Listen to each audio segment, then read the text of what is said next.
4.15 총선을 앞두고 자유한국당을 비롯한 야당의 혁신과 통합을 요구하는 목소리가 높습니다. 오늘은 보수 야당의 혁신과 통합, 지금 어떻게 진행되고 있는지 점검해보는 시간을 갖도록 하겠습니다. 한겨레 정치팀 장나래 기자 나왔습니다. 장나래 기자 안녕하세요. 안녕하세요. 예, 오늘 그 정당 시민사회단체 대표자 2차 연석회의가 있었는데요. 어떤 결과물이 좀 있었습니까? 네, 8가지 원칙을 발표했는데요. 첫 번째가 가장 중요한데 중도 보수 대통합을 위해서 통추위라고 부르는데 혁신통합추진위원회를 구성한다라는 내용이고요. 통합추진위원장으로는 박형준 동아대 교수, 전 국회의원이기도 하시고요. 이분을 위원장으로 한다는 내용이고요. 참석한 정당과 시민단체는 자유한국당, 그리고 새로운 보수당, 그리고 미래를 향한 전진 4.0, 바른사회 시민회의, 원자력 국민연대, 국민통합연대 등등이 이제 참석을 했고요. 나머지 원칙을 좀 설명드리면 대통합 원칙은 혁신과 통합이다. 통합은 시대적 가치인 자유와 공정을 추구한다. 그리고 문정권에 반대하는 중도 보수 모든 세력의 대통합을 추구한다. 그리고 세대를 넘어서 청년들의 마음을 담을 수 있는 통합을 추구한다. 그리고 탄핵 문제가 더 이상 총선 승리 장애가 돼서는 안 된다라는 내용이고요. 마지막으로는 대통합의 정신을 담고 실천한 새로운 정당을 만든다라는 원칙을 가지고 오늘 이런 결과들이 나오게 됐습니다. 네, 뭔가 아무튼 진전이 있는 것처럼 그렇게 해석이 되는데요. 자, 새해 들어서 지금 매일 통합 얘기를 하고 있죠. 자유한국당의 황교안 대표가 통합에 대해서 오늘 뭐라고 발언을 했습니까? 네, 황 대표는 정말 요즘에는 진정성에 대한 그 통합에 대한 진정성을 연일 밝히고 있는데요. 오늘도 역시 통합이라는 게 정말 쉽지 않다라는 걸 강조하면서 쉽지 않지만 정말 의미 있고 필요한 일이다. 그리고 통합이 정말 쉬울 거라고 생각해 본 적도 없다라고 강조를 하면서도요. 결별도 쓰라리지만 화합 역시 나를 내려놓는 힘겨운 도전이다 이런 표현을 썼고요. 특히 이제 반발하는 세력이 있다라는 얘기가 계속 나오고 있는데 이 부분도 좀 언급을 했습니다. 같은 당 안에서도 늘 경쟁하는 게 정치다. 그러나 우리는 작은 차이를 극복하고 서로를 보듬으면서 위대한 역사를 써내려왔다. 비록 쉽지 않아도 대한민국을 살리기 위한 통합을 위해서 진정성을 갖고 최선을 다하겠다면서 통합에 대한 진정성 그리고 의지를 강조했습니다. 네, 자유한국당 안에서 친박계 의원들은 그동안 통합에 대해서 좀 소극적이었던 것도 같고요. 특히 유승민 의원에 대한 거부감 같은 것도 보이고 그랬는데 지금 분위기 어떻습니까? 친박 의원들이 다 반대한다라고 말하면은 조금 그거는 아니고요. 그렇진 않죠. 네네. 통합 자체에 대해서는 반대하는 분들은 쉽게 찾기는 어렵고요. 통합은 해야 된다라는 거에는 공감을 하는데 그 통합의 대상과 방법이 어떻게 되냐를 두고 좀 의견이 갈리는 것 같은데요. 그 대상은 말씀하신 대로 그 유승민 의원을 두고서 이제 통합의 대상으로 봐야 되냐 아니냐로 좀 의견이 갈리는 것 같습니다. 그렇군요. 네, 친박 3선 의원인 윤상현 의원 같은 경우는 공식적으로 좀 유승민 의원이 보수 통합의 아이콘이다. 유승민 의원과 통합을 반드시 해야 된다라는 이야기를 하고요. 유승민 의원과 통합을 하면 8%라는 지지율이 올라간다는 결과도 있다라고 하면서 좀 적극적으로 유승민 의원과 통합을 이야기하고 있는 반면에 유승민 의원을 보수 진영에서는 받아들이기가 좀 힘들다. 유승민 의원이 굉장히 과포장되어 있다 이런 주장을 하면서 통합 대상이 아니다라고 보는 친박계 의원들도 있습니다. 그렇죠. 예. 자, 유승민 의원이 이끌고 있는 새로운 보수당 쪽 분위기는 어떻습니까? 네, 새로운 보수당에서 통추위에 참여하고 있는데요. 그런데 이렇게 참여를 하면서도 한편으로는 황교안 대표를 좀 압박하는 분위기를 보이고 있습니다. 왜 압박을 하죠? 그러니까 유승민 의원이 제시한 보수재건 3원칙을 수용한다라는 거를 다시 한번 밝혀라라는 내용인데요.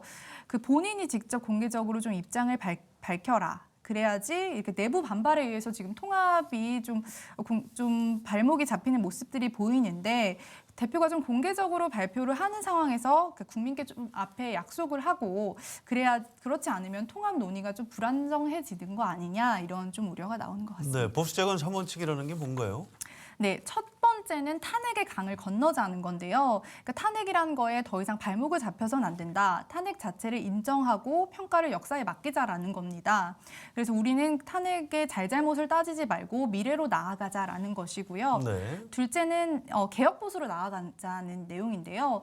낡은 보수, 이명박 박근혜 정권 때까지의 보수의 모습으로는 국민에게 염치가 없다라는 겁니다. 그리고 세 번째는 낡은 집을 부수고 새 집을 짓자라는 내용이고요. 최소한 이 세 가지 원칙을 지키고 약속하고 실천하는 세력과는 우린 함께하겠다라는 뜻을 그렇군요. 밝힌 겁니다. 정당을 하나 새로 만들자 뭐 이런 취지인 것 같고요. 네네. 자, 안철수 전 국민의당 대표 요즘 뉴스에 자주 나오는 인물인데요. 국회에서 뭐 토론회에 메시지를 보냈다는 얘기가 있던데 어떤 내용입니까? 네, 오늘 메시지를 보냈는데요. 오늘 안철수계 의원들이 국회의원 회관에서 한국 정치 이대로 좋은가라는 토론회를 개최했는데 네. 이곳에서 이제 영상 메시지를 보냈는데 전면적인 세대 교체와 개혁으로 새 수를 새 부대에 담아야 한다라는 이야기를 했습니다. 그리고 그 변화에 저는 이러한 담대한 변화에 미랄이 되겠다라고 하면서 정치 리더십 교체, 낡은 정치 패러다임 전환, 정치권 세대 교체를 제안하기도 했습니다. 네, 굉장히 좋은 얘기는 많이 했네요. 자, 안철수 전 대표가 뭐 새로운 보수당이라든가 자유한국당, 바른미래당 이쪽하고 접촉하는 흔적이 있습니까? 네, 아무래도 지금 바른미래당 소속이기 때문에 바른미래당하고 소통하는 모습이 좀 보이는데요. 어제 신년 메시지를 공개했었는데 그것도 이동섭 원내대표 권한대행을 통해서 메시지를 보냈습니다. 그때는 이제 그렇다 보니까 이제 바른미래당으로 복귀하는 거 아니냐라는 가능성이 점쳐지고 있는데요. 통추이랑 자유한국당, 새보수당과는 직접적인 접촉은 하지 않고 있는 것으로 좀 알려지고 있습니다. 그렇군요. 안철수 전 대표 귀국은 언제쯤 하나요? 귀국은 설 전후로 지금 일단 말씀을 하셨으니까 네. 일요일이 좀 유력한 거 아니냐라고 했을 때는 12일과 19일이 좀 유력한 것으로 보이고 있는데요. 그렇군요. 네, 주중이라는 얘기도 있는데 좀 이슈가 많은 날을 피해서 일요일 날 오지 않겠냐 이런 예상도 있습니다. 네. 자, 현장 기자로서 장나래 기자가 볼 때 총선 전까지 보수 통합 잘 될 것 같습니까? 그렇지 않을 것 같습니까? 가장 어려운 질문인데요. 하루하루 정말 그 통합 움직임이 빠르게 진행이 돼서 좀 확언하기는 어렵지만 확실히 총선 승리를 위해서 반문재인 연대를 구성하려는 움직임은 빨라 보이고요. 네. 특히 오늘 박형준 통추위원장은 물리적 일정상으로 아마 2월 10일 전에 통합 정치 세력 모습이 거의 확정될 거다 이런 얘기를 했거든요. 그래서 이제 아무래도 움직임은 빠르게 진행이 되겠지만 걸림돌이나 키가 되는 것은 아마 한교안 대표가 될 것 같습니다. 그러니까 자기가 가진 권한을 얼마나 내려놓고 그 통합에 임하느냐, 적극적으로 임하느냐에 따라서 오히려 빨라질 수도 있고 오히려 느려질 수도 있는 건 황교안 대표에게 좀 달리지 않았나 생각해 봅니다. 그렇군요. 정치부 기자들이 취재를 열심히 해도 좀 어떤 깊숙한 내용을 알기에는 한계가 있습니다. 그래서 오늘 우리 한겨레 스튜디오에 약간 특별한 손님 한번 모셨습니다. 자유한국당의 혁신을 요구하면서 불출마 선언하셨죠. 삼선의 김영우 의원님 나오셨습니다. 의원님 어서 오십시오. 반갑습니다. 네. 시간 내주셔서 감사드리고요. 네, 감사합니다. 자, 장나래 기자하고 지금 야권의 혁신과 통합에 대한 여러 가지 뉴스 간단히 짚어봤는데요. 뭐 좀 빠진 게 있을 것도 같아요. 김영우 의원님만이 아는 새로운 뉴스 같은 게 있으면 좀 보충을 해주시면 어떨까요? 장나래 기자께서 아주 취재를 잘 하셨어요. 아, 그런가요? 네, 특별히 보탤 건 없는데 네.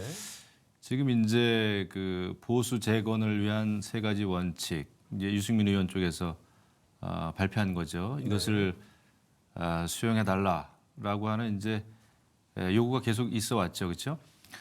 황교안 대표는 여러 차례 발표를 했어요. 수용한다, 생각이 똑같다 그랬고 어제 저녁에 제가 황교안 대표하고 이제 그 저녁 식사를 좀 했습니다. 단둘이. 네, 그렇군요. 그런 자리에서도 이 통합의 대원칙에 대해서는 충분히 공감대가 있다라는 그 이야기를 했어요. 네. 통합의 의지만큼은 확실합니다. 그렇군요.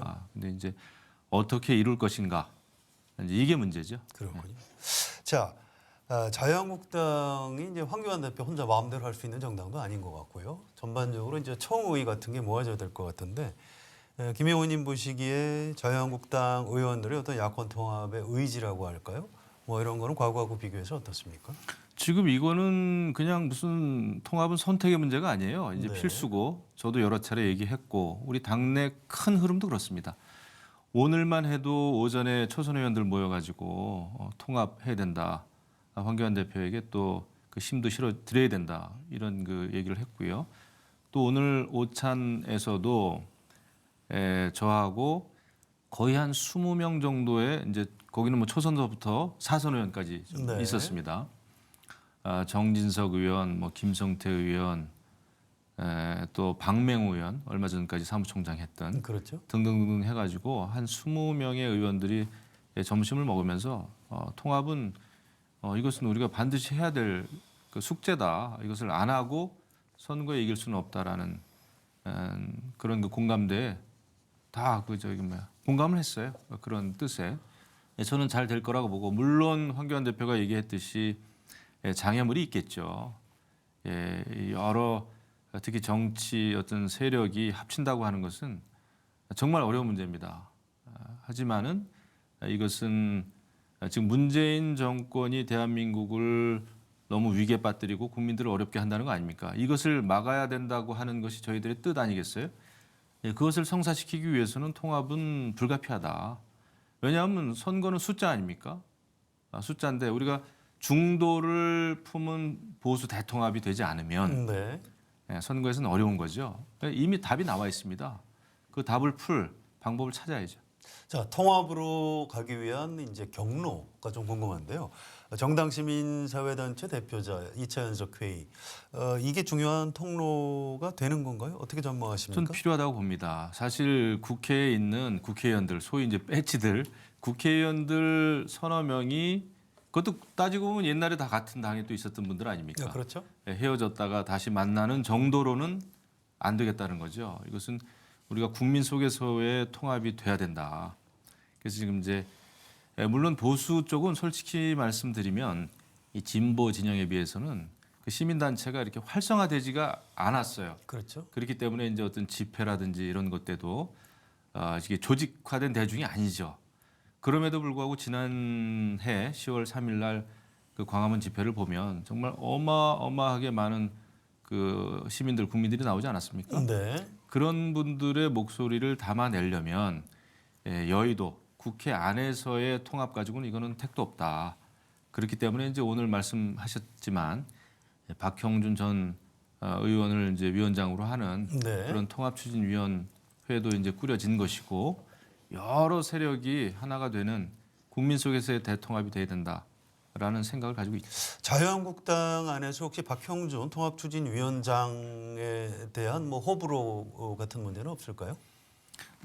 그 NT가 별로 없죠. 아, 또 그런가요? 최근까지도 제가 지난주인가요? 박형준 그 전 의원을 이제 만나서 여러 가지 이야기를 했는데 그 벌써 지난해 그 여름에서부터 자유한국당 특히 이제 황교안 대표와 또 새로운 보수당의 뭐 유승민 의원 쪽을 왔다 갔다 하면서 여러 가지 그 의사 타진도 했었고 네. 그 거리를 좁히는데 많은 역할을 했어요. 그렇기 때문에 저는 상당히 맡아야 될 분이 맞지 않았나 이런 생각을 좀 하죠. 그렇군요. 아무래도 이제 현실적으로 새로운 보수당 그리고 이제 자유한국당이 가장 큰 중심축이 될 것 같은데 이 결국 유승민 의원까지 포함해서 전체 이 통합이 성공할 수 있을까요? 어떻게 전망하십니까?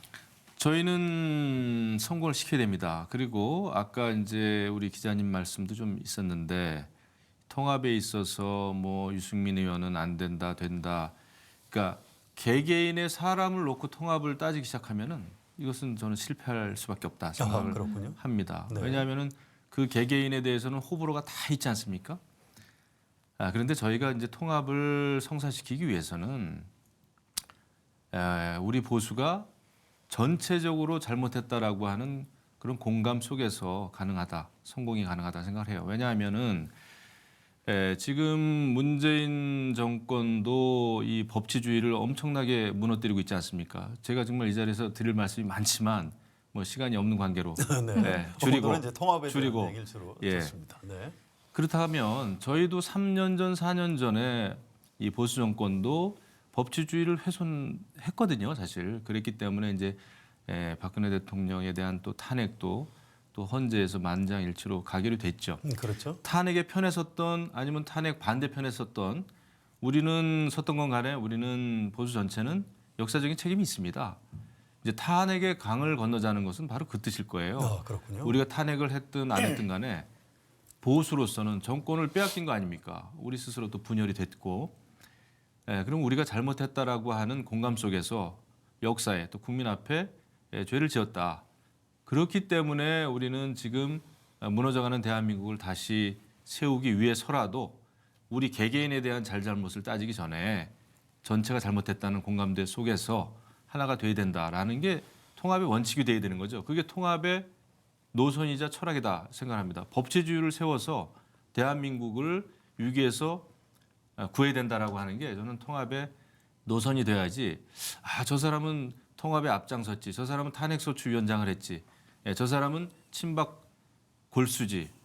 이렇게 되면은 네. 그게 바로 저 20대 우리 새누리당 공천할 때 진박 간별사까지 나왔지만 그렇죠. 한 사람 한 사람을 놓고 정체성을 따지고 책임성을 따지면 저희는 통합이 안 된다고 봐요. 그렇군요. 보다 큰 틀에서 통합을 이뤄내야 국민 속에서 통합이 되는 것이고 그것을 위해서 우리가 탄핵으로부터 교훈을 얻어야 되는 거죠. 탄핵을 무시할 수는 없습니다. 솔직히 말해서. 그렇죠. 왜냐하면 어떻게 그 헌정사에 있어서 전대미문의 그 큰 정치적인 사안에 대해서 우리가 입을 닫을 수 있겠어요. 탄핵은 이러이러해서 우리가 지은 죄가 있다.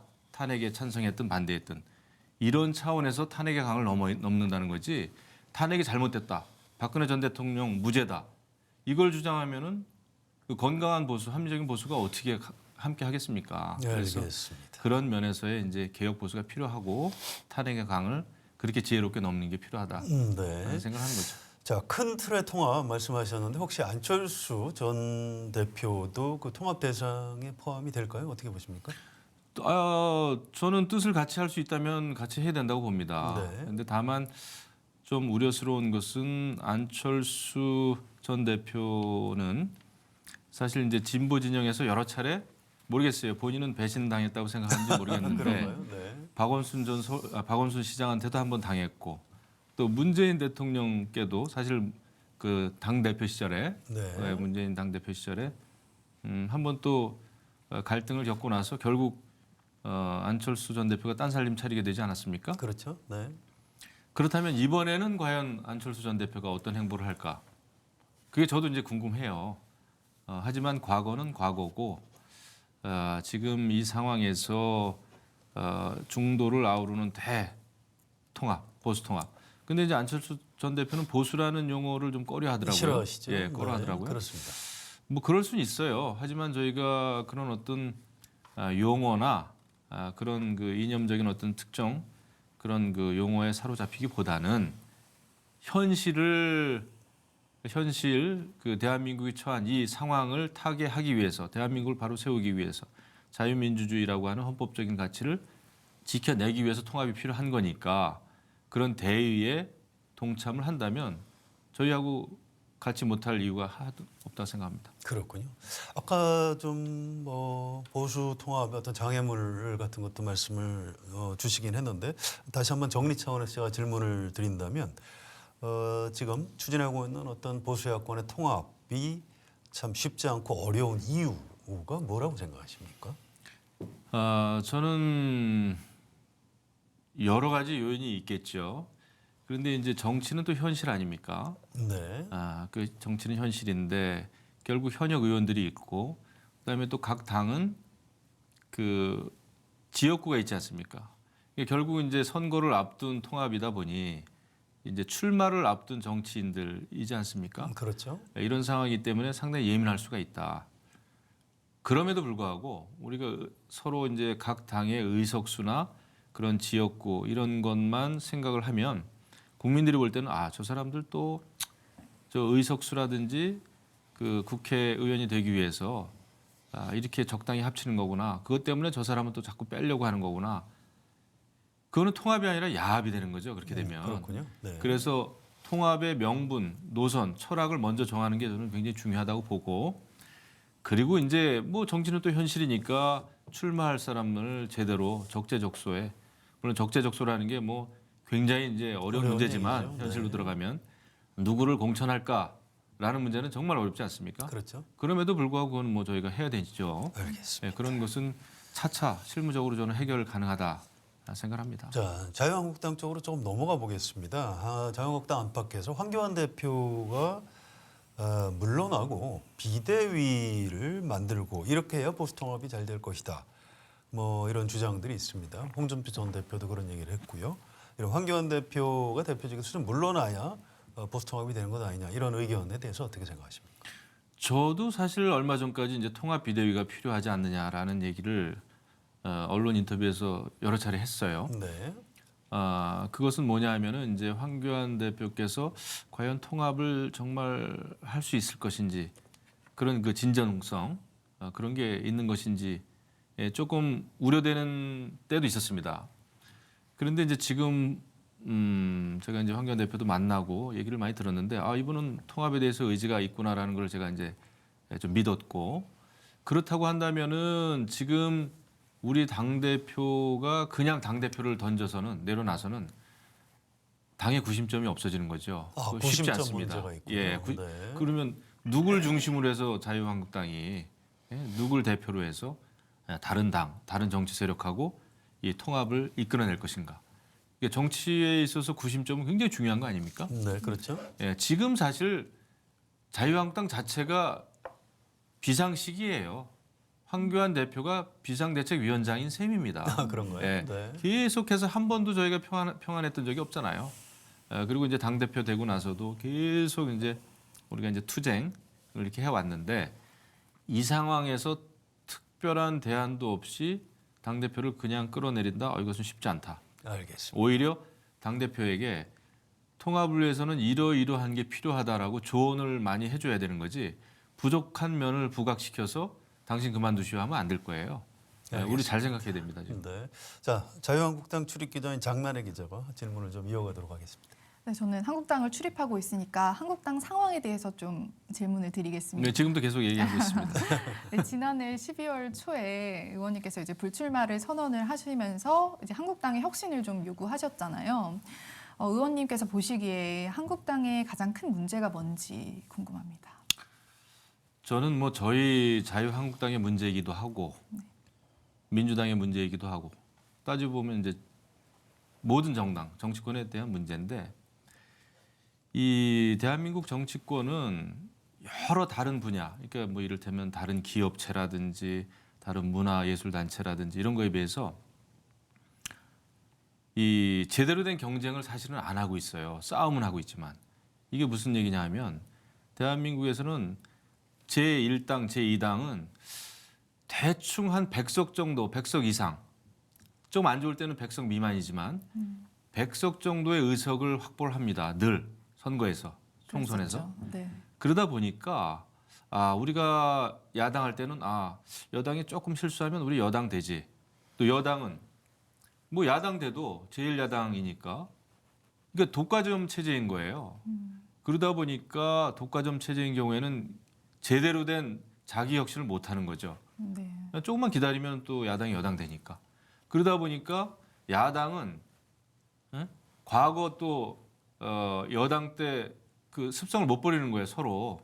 그러다 보니까 극한적인 상황 계속 빠지고 이 정치의 양극화가 일어나고 정치의 강성화가 일어나고 이런 그 아주 후진적인 조직으로 남아 있구나. 이런 그 자기 비판을 좀 해보죠.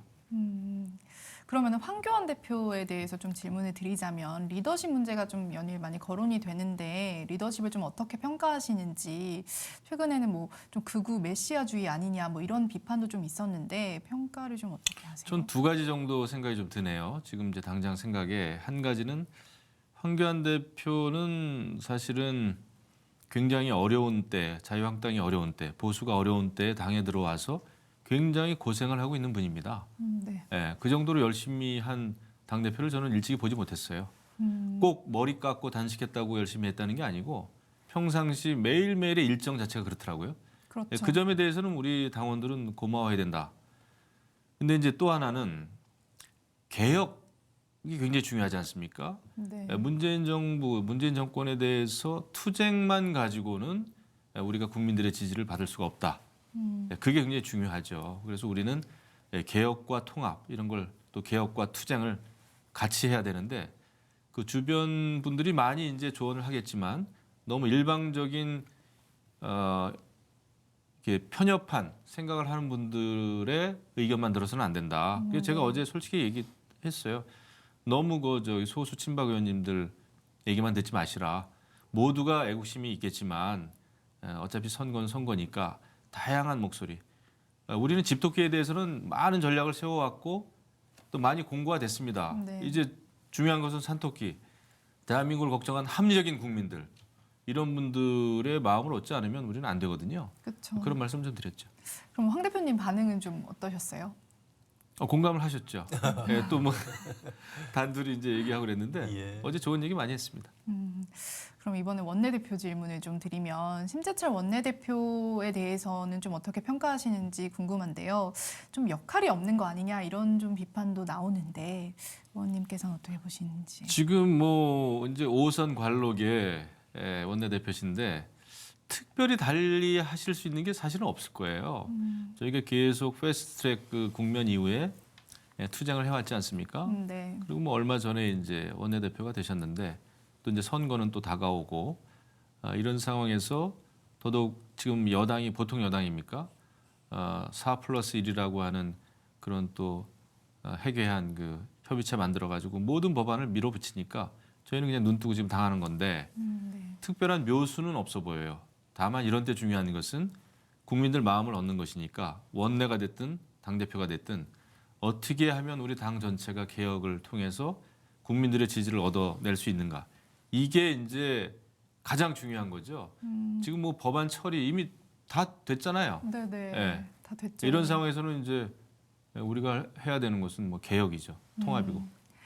아니 그 방금 말씀하셨듯이 이미 다 통과가 됐잖아요. 패스트트랙에 올려졌던 법안이 통과가 됐는데 공수처법도 그렇고 선거법도 그렇고 이제 좀 강경 투쟁 전략을 택했는데 이 전략에 동의하시는지 아니면 좀 어떻게 했어야 됐다고 보시는지. 그러니까 투쟁은 저희가 잘 했어요. 네.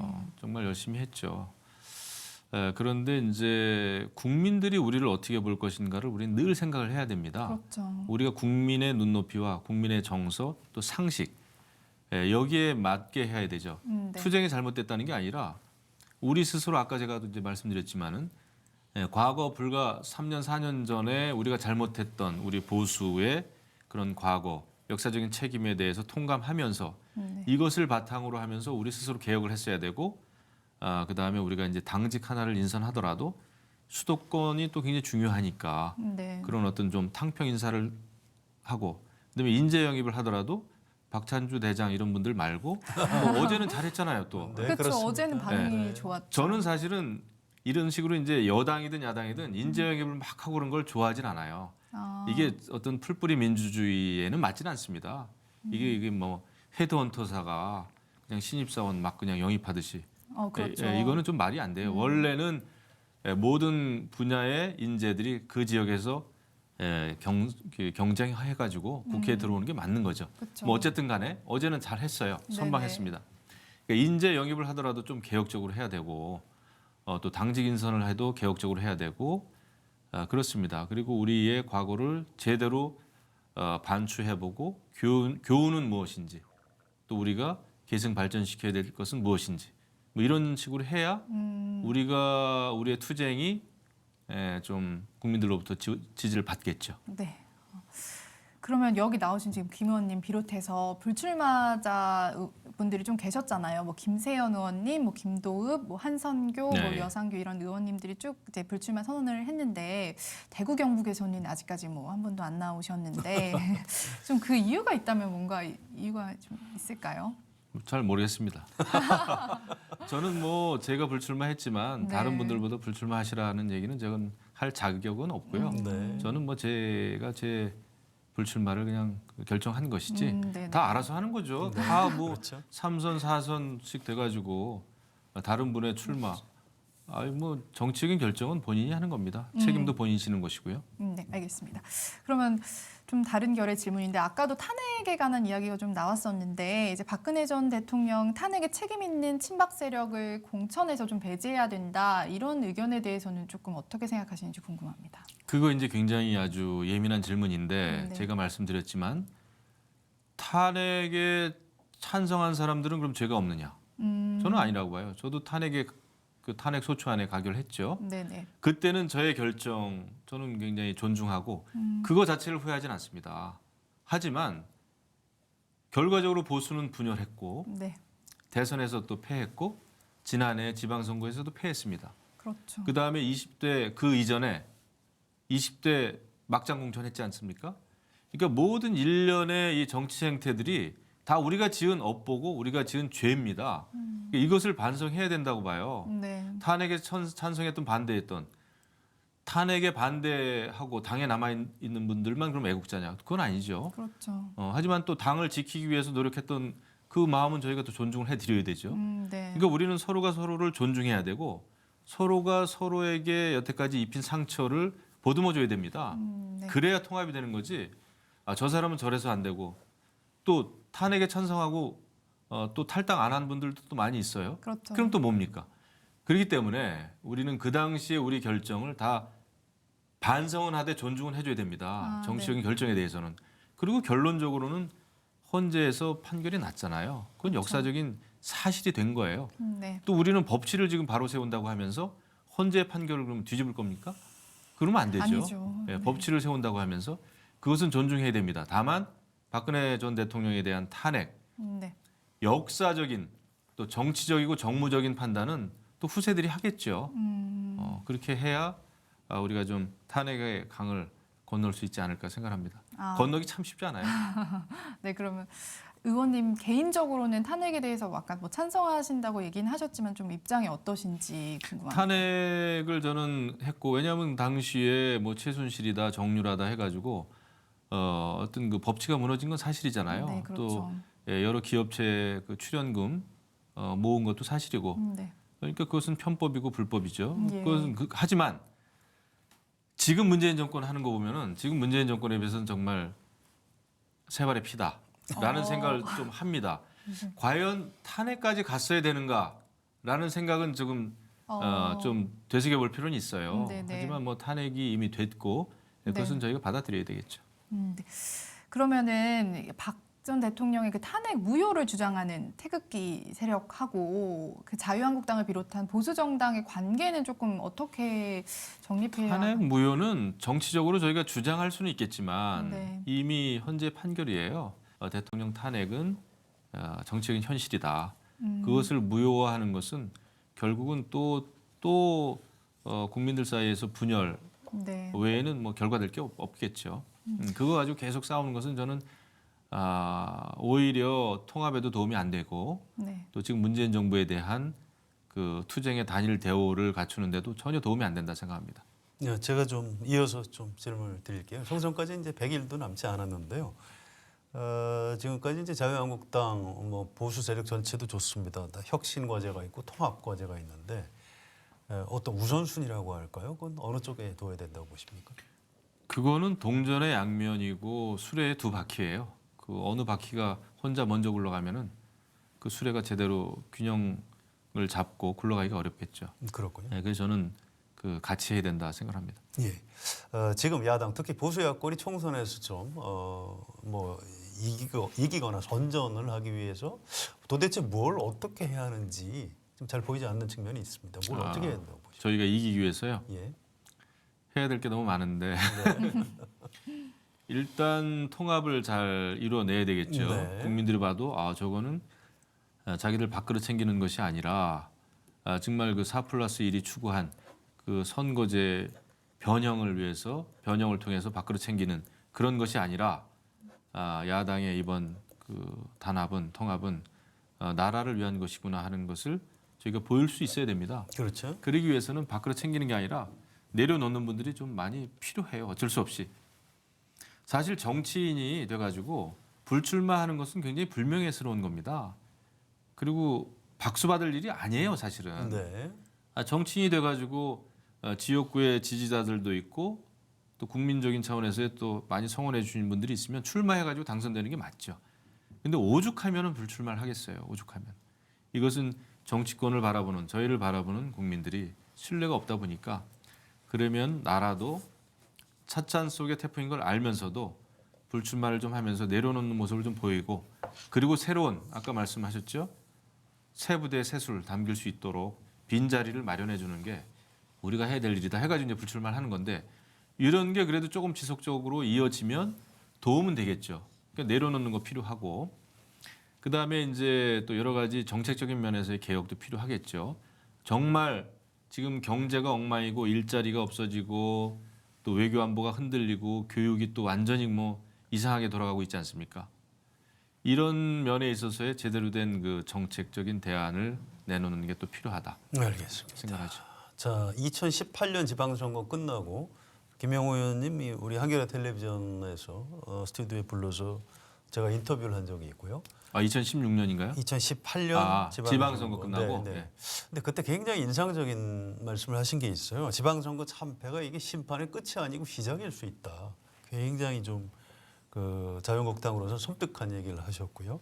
근데 묘한 게 지금 총선이 얼마 남지 않았는데 여론조사를 해보면 문재인 정부 심판론보다 뭐 오히려 야당을 뭐 심판해야 한다 이런 여론도 아주 만만치 않게 나오고 있는 뭐 굉장히 특이한 상황입니다. 자, 뭐, 그런데 네. 남은 기간에 이 야당 심판론보다 이제 문재인 정부 심판론이 더 커질 수 있도록 어떤 바꿔 놓을 수 있는 그런 자신 같은 게 있으세요? 그렇게 해야죠. 그리고 기본적으로는 선거, 특히 총선은 국정 운영의 책임, 최고 책임이 있는 정부의 여당, 대통령에 대한 사실 심판입니다. 예, 그게 정상이죠. 예, 왜냐하면 지금 경제도 그렇고 야당이 할 수 있는 게 특별히 없잖아요. 우리도 뭐 민부론, 민평론 다 발표는 했습니다만은 야당은 이제 미래의 어떤 비전이고 지금 현실에 있어서의 국정 운영에 키를 주고 있는 거는 이제 정부의 여당이기 때문에 여당 심판이 맞습니다. 청와대 심판이 맞고 그럼에도 불구하고 야당 심판의 심리가 있다는 걸 저도 알아요. 네. 예, 아직 왜냐하면 불과 3년, 4년 전에 저희도 잘못했기 때문에 아, 네. 예, 그렇군요. 그런 거를 저희가 이제 경계를 해야 되고 네, 알겠습니다. 예, 저희가 정부와 여당, 문재인 정권을 비판할 수 있는 자격을 갖추려면 우리가 스스로 이제 개혁을 해야 되겠죠. 그건 굉장히 중요한 요소다 생각합니다. 총선까지 시간이 좀 남긴 했는데요. 지금 당장 총선 치르면 결과가 어떻게 나올 걸로 보세요? 당장이요. 만약에 내일 투표를 한다, 선거를 한다. 네. 저희가 그 승리를 장담하기는 어렵죠. 그것 때문에 이제 어려워서 통합도 하는 것이고 그렇겠죠. 특히 수도권에서는 저희가 고전할 가능성이 크죠. 알겠습니다. 자, 총선 이후에는 또 2022년이죠. 대통령 선거를 앞두고 있게 됩니다. 좀 먼 얘기긴 합니다만 아무튼 대선까지 어떤 좀 전망을 좀 해보신다면 어떻게 보십니까? 네, 가장 중요한 것은 문재인 대통령, 청와대, 정부, 여당이 대한민국을 어떻게 끌고 가느냐가 그렇죠. 중요합니다. 네. 경제, 뭐 교육, 또 외교, 안보, 국방 이런 면에서 대한민국 코를 어느 방향으로 끌고 가는지가 굉장히 중요하고 결국 그것이 국민들의 삶과 직결되는 것이기 때문에 그 시점에서 이제 그게 이제 판가름이 나겠죠. 그렇죠. 하지만 문재인 정권 정부의 그런 그 실정, 악정만 그냥 기대해서 우리가 반사이익만 또 기대하면 되냐? 또 그거 아니죠. 네. 제일 야당으로서는 해야 될 일이 많을 겁니다. 저희는 더 과거에 했던 것보다도 훨씬 더 제대로 된 통합도 해야 되는 것이고 또 선거 이후에 대한민국을 바로 세우기 위해서 저희가 좀 더 개혁적이고 좀 더 품위 있는 정치 그런 걸 이제 해야 되겠죠. 이번에 이제 불출마 선언하시니까 정치부 기자들이 아니 진짜 불출마해야 할 사람들은 안 하고 왜 출마를 해야 하는 김영호 의원 같은 분이 불출마를 하느냐.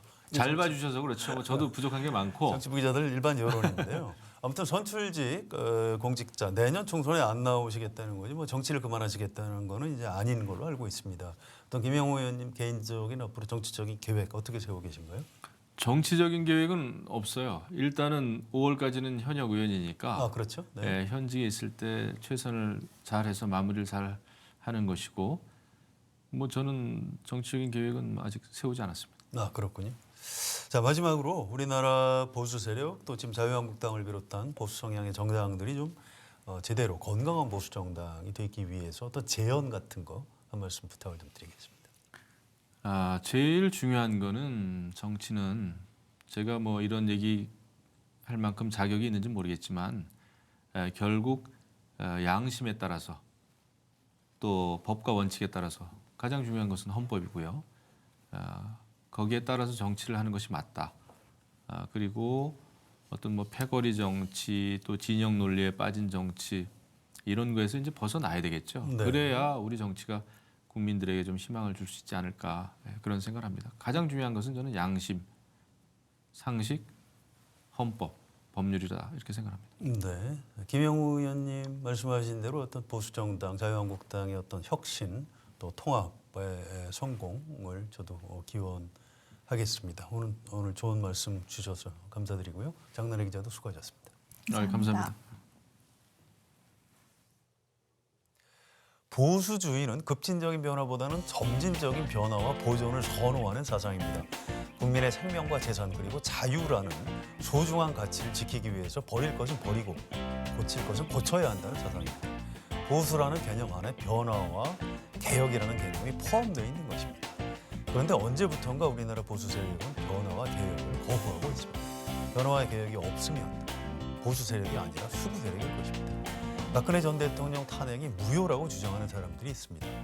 탄핵에 대해서 사과하지 않으면 보수 통합을 할 수 없다는 사람들도 있습니다. 박근혜 전 대통령을 팔아서 선거에서 정치적 이득을 얻기 위한 계산인 것 같습니다. 국회 탄핵 소추와 헌법재판소 탄핵 결정은 헌법이 정한 절차에 따른 대한민국의 선택입니다. 박근혜 전 대통령 탄핵을 무효라고 주장하는 것은 헌법을 따르지 않겠다는 선언이나 다름이 없습니다. 지금 우리나라 보수 정당에 가장 필요한 것이 무엇일까요? 무너진 보수의 가치관을 다시 세우고 집권 가능한 대안정당으로 거듭나는 일일 것입니다. 자유한국당과 새로운 보수당 등의 각성을 촉구합니다. 합리적 보수, 개혁적 보수가 진짜 보수입니다. 보수가 살아야 대한민국이 삽니다. 한겨레 라이브 오늘 방송은 여기까지입니다. 저는 다음 주 화요일 저녁 6시에 다시 오겠습니다. 여러분 고맙습니다.